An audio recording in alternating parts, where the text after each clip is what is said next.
बच्चों, पिछले पीरियड पर पिछले यूट्यूब में मैंने अल्कोहल का इंट्रोडक्शन के बारे में बताया था। आज हम अल्कोहल के नामकरण की बात करते हैं। अल्कोहल के नामकरण की 3 विधियां हैं: रूढ़ नाम पद्धति, व्युत्पन्न नाम पद्धति और IUPAC पद्धति।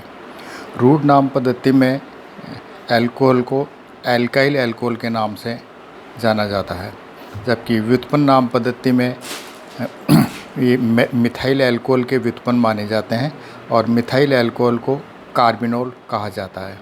इसी आधार पर जो बाकी बचे हुए अल्कोहल हैं उनका नामकरण किया जाता है।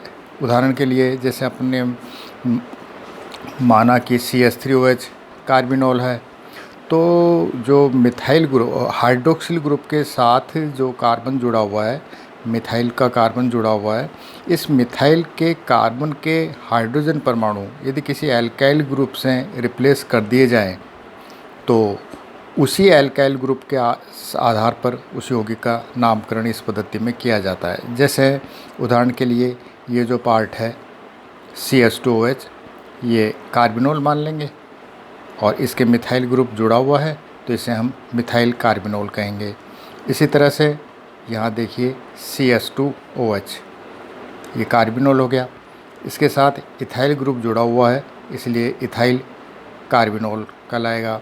इसी प्रकार देखिए ये CHOH, ये कार्बिनोल का पार्ट है और इस कार्बिनोल के पार्ट के साथ हमने 2 मिथाइल ग्रुप लगा दिए, तो इस तरह से हम इसे डाईमिथाइल कार्बिनोल कहेंगे। तो इसी तरह से हमने जैसे कि यहाँ 1, 2, 3 कार्बन के व्युत्पन्न नाम पद्धति में नामकरण किए, तो नेक्स्ट जो हायर अल्कोहल है उनका भी हम इसी आधार पर नामकरण कर सकते हैं। IUPAC पद्धति में अल्कोहल को एल्केनॉल माना जाता है। जो भी एल्काइल ग्रुप है उस एल्काइल ग्रुप के आधार पर उसके साथ हाइड्रोक्सिल ग्रुप का जो सफिक्स है OH वो लगा दिया जाता है। उदाहरण के लिए जैसे देखिए 1 कार्बन है तो हम इसे मिथाइल अल्कोहल कहेंगे और मिथाइल अल्कोहल का ही IUPAC में नाम मेथनॉल हो जाएगा। इसी तरह से यहाँ देखिए इथाइल अल्कोहल है ये रूढ़ नाम पद्धति में, और इथाइल अल्कोहल में यहाँ देखिए CH2 के साथ में 1 कार्बन और है यानी CH3CH2, तो इसे हम इथाइल अल्कोहल रूढ़ नाम पद्धति में और IUPAC पद्धति में इसे एथेनॉल कहेंगे। इसी तरह से देखिए यहाँ 3 कार्बन है ना, इस पहले कार्बन पर हाइड्रोक्सिल ग्रुप है ऑल, और इस तरह से ये 1 प्रोपेनॉल। इसी तरह से यहाँ देखिए 1, 2, 3 लॉन्गेस्ट चेन 3 कार्बन की है और इसमें 1 नंबर 2 नंबर 2 पर हाइड्रोक्सिल ग्रुप है। इसी तरह से इधर से देखें तो 1 नंबर 2 नंबर 2 पर हाइड्रोक्सिल ग्रुप है, इसलिए हम इसे 2 प्रोपेनॉल कहेंगे। इसी तरह से यदि C4H9OH, इसका हम नामकरण करना चाहें तो इसके जो आइसोमर्स बनेंगे वो CH3, CH2, CH2, CH2OH। इसी तरह से इस हाइड्रोक्सिल ग्रुप को यहाँ से हटाकर इस कार्बन पर लगा दिया जाए तो ये बन जाएगा CH3, CH2, CHOH, CH3। इसी तरह से देखिए यहाँ से हम CH2 और इस कार्बन से H, या इन दोनों को मिलाकर मिथाइल कर सकते हैं और इस तरह से ये बन जाएगा CH3 CH3, CH2, CHOH, CH3। इसी तरह से यहाँ देखिए ये आइसोप्रोपाइल ग्रुप है, इसके साथ ये CH2OH ग्रुप जुड़ा हुआ है। तो इस प्रकार से ब्यूटेनॉल के 4 आइसोमर हैं: 1 ब्यूटेनॉल, 2 ब्यूटेनॉल, 2 मेथिल 1 प्रोपेनॉल और 2 मेथिल 2 प्रोपेनॉल। 4 आइसोमर इसके बन जाएंगे। इसी तरह से मान लीजिए हम C5 अल्कोहल लें, C5H11OH, तो इसके 8 आइसोमर बनेंगे। 8 आइसोमर होगा 1 पेंटेनॉल, 2 पेंटेनॉल, 3 पेंटेनॉल, फिर 2 मेथिल 1 ब्यूटेनॉल, 2 मेथिल 2 ब्यूटेनॉल। इसी तरह से 3 methyl 1 butanol, 3 methyl 2 butanol, 2 di methyl 1 propanol. तो इस तरह से 8 आइसोमर इसके बन जाते हैं। तो इस तरह से इनका तीनों नाम पद्धतियों में नामकरण भी आराम से किया जा सकता है। अब यदि अल्कोहल में हम समावयवता की बात करें तो अल्कोहल 3 प्रकार की समावयवता प्रदर्शित करते हैं: स्थिति समावयवता, श्रृंखला समावयवता,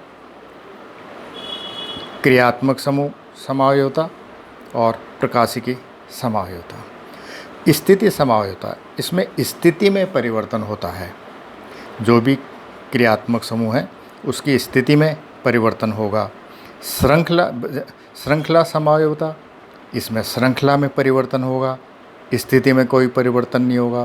तो जैसे अब इसकी देखो स्थिति समावयवता, स्थिति समावयवता में जो भी क्रियात्मक समूह है उसकी स्थिति में परिवर्तन होगा, बस श्रृंखला में कोई परिवर्तन नहीं होगा।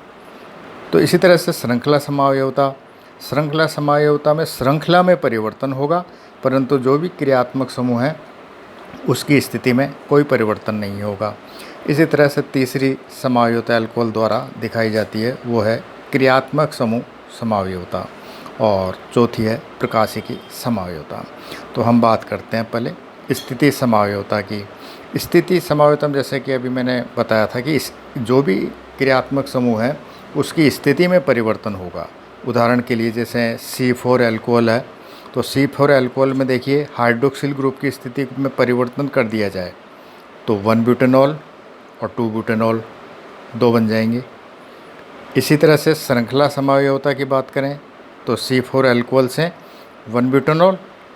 अब 1 ब्यूटेनॉल में ही हम हाइड्रोक्सिल ग्रुप की स्थिति, और मैं तो इतना भी कहता हूँ कि उसकी प्रकृति से मेरा यहाँ मतलब है कि यदि हम प्राइमरी अल्कोहल ले रहे हैं तो वो सारे प्राइमरी अल्कोहल ही होने चाहिए, सेकेंडरी अल्कोहल ले रहे हैं तो सेकेंडरी होने चाहिए, इसी तरह से टर्सरी ले रहे हैं तो टर्सरी ही होना चाहिए। तो 1 ब्यूटेनॉल देखिए ये प्राइमरी अल्कोहल है। अब 1 ब्यूटेनॉल में हम हाइड्रोक्सिल ग्रुप तो प्राइमरी ही रखेंगे, पर जो एल्काइल ग्रुप है उसमें ब्रांचिंग कर देंगे। तो उस आधार पर देखिए दूसरा आइसोमर बन जाएगा 2 मेथिल 1 प्रोपेनॉल। तो 2 आइसोमर हो गए C4 अल्कोहल के श्रृंखला समावयवी 1 ब्यूटेनॉल और 2 मेथिल 1 प्रोपेनॉल। इसी तरह से देखिए तीसरी समावयवता जो अल्कोहल द्वारा दर्शाई जाती है वो है क्रियात्मक समूह समावयवता। अल्कोहल ईथर के समावयवी होते हैं, और इस तरह से चूँकि हम अल्कोहल को लिखते हैं CnH2n+1OH, तो हम ईथर को लिख सकते हैं और लिखते भी हैं CnH2n+2O। तो इस तरह से दोनों क्रियात्मक समूह समावयवता दर्शाते हैं। उदाहरण के लिए देखिए जैसे ये इथाइल अल्कोहल है, इस इथाइल अल्कोहल में हम इस CH2 और इस H को मिलाकर मिथाइल ग्रुप कर दें तो देखिए डाई मिथाइल ईथर हो गए। इस तरह से ये क्रियात्मक समूह समावयवता। प्रकाशिकी समावयवता में हम ऑप्टिकल एक्टिविटी की बात करते हैं, उसमें एक असममित कार्बन होना चाहिए। असममित कार्बन से मतलब है कि एक ऐसा कार्बन जिसकी चारों संयोजकताओं पर अलग अलग प्रकार के समूह जुड़े हैं, तो ऐसे यौगिक प्रकाशिकी समावयवता प्रदर्शित करते हैं। उदाहरण के लिए जो सिंपलेस्ट अल्कोहल होगा वो सिंपलेस्ट अल्कोहल 2 ब्यूटेनॉल है। 2 ब्यूटेनॉल में ज़रा सा हम देखें तो 2 ब्यूटेनॉल में देखिए CH3 CH OH CH2 CH3 देखिए। तो ये कार्बन है, ये कार्बन एक असममित कार्बन है, क्योंकि यहाँ पर देखिए H लगा है, यहाँ OH लगा है, यहाँ CH3 लगा है और यहाँ CH2 CH3, चारों डिफरेंट ग्रुप हैं। यहाँ हाइड्रोजन एटम है और बाकी ये क्रियात्मक समूह है, ये एल्काइल ग्रुप है। अब इसकी ऑप्टिकल एक्टिविटी देखें तो ये देखिए ये असममित कार्बन है, इसलिए प्रकाशिकी समावयवता ये दर्शाएगा। तो इस तरह से यहाँ पर हम जो समावयवता की बात करें तो अल्कोहल में स्थिति समावयवता, श्रृंखला समावयवता, क्रियात्मक समूह समावयवता और प्रकाशिकी समायोता, ये 4 होती हैं। अब नेक्स्ट लेते हैं हम इसके बनाने की विधियाँ, एल्कोहल किस प्रकार से बनाया जाता है। तो यहाँ देखिए, एल्कीन के ऑक्सी मर्क्यूरीकरण, विमर्क्यूरीकरण द्वारा। तो हम इसमें क्या करते हैं, कोई भी एल्कीन, किसी भी एल्कीन की टेट्राहाइड्रोफ्यूरेन माध्यम में मर्क्यूरी एसीटेट के जलीय विलयन के साथ क्रिया कराई जाती है। तो इस प्रकार से अल्कोहल का निर्माण किया जा सकता है। तो यहाँ पर देखिए, मैंने एक सिंपल एग्जांपल लिया है, डबली बॉन्डेड कार्बन है। तो यहाँ देखिए, इससे यहाँ से हम OH ग्रुप लेंगे, ये OH ग्रुप देखिए यहाँ पर आ गया। अब यदि इसकी बात करें, CH3COO होल ट्वाइस Hg, हम इसके 2 पार्ट ले सकते हैं, जैसे CH3COO HgOCO CH3, इसके 2 पार्ट मैं इस तरह से मान लेता हूँ। और चूँकि ये धनायन है, इस भाग को इस रूप में ले लेंगे, ऋणायन इसको इस रूप में ले लेंगे। तो यहाँ इसके 2 पार्ट मान लेंगे, एक प्लस दूसरा माइनस। तो यहाँ पर देखिए, तो OH ग्रुप से हमने माइनस का जो पार्ट है वो यहाँ पर जोड़ दिया, और मर्क्यूरिक एसीटेट का जो प्लस का पार्ट है, वो प्लस का पार्ट हमने देखिए इस डबली बॉन्डेड कार्बन पर जोड़ दिया। अब क्या बचा इसमें, H पॉजिटिव, और इसमें क्या बचा, एसीटेट आयन। तो ये एसीटेट आयन और यहाँ से ये जो H पॉजिटिव है, ये दोनों मिलकर बना लेते हैं एसिटिक एसिड। अब ये जो कंपाउंड बना, इंटरमीडिएट कंपाउंड जो बना, ये इंटरमीडिएट कंपाउंड एल्कलाइन मीडियम में सोडियम बोरोहाइड्राइड से रिएक्ट करेगा। सोडियम बोरोहाइड्राइड से रिएक्ट करके, और यहाँ पर देखिए ये OH आ गया, यहाँ से ये मरकरी का पार्ट अलग हो जाता है, ये मरकरी आ गया। यहाँ से देखिए BH3, ये BH3 अलग होकर यहाँ ये BH3 आ गया। अब क्या बचा, यहाँ पर Na बचा, यहाँ CH3COO बचा। तो CH3COO और ये Na मिलकर सोडियम एसीटेट बन गया। ये मरकरी अलग हो गया। तो इस तरह से देखिए अल्कोहल। अब ये तो चूँकि मैंने एक जनरल रिएक्शन लिया, अब यहाँ पर हम ये देखिए, जैसे मैंने एक यहाँ दिखाया है, अनसिमेट्रिकल एल्कीन ले लें।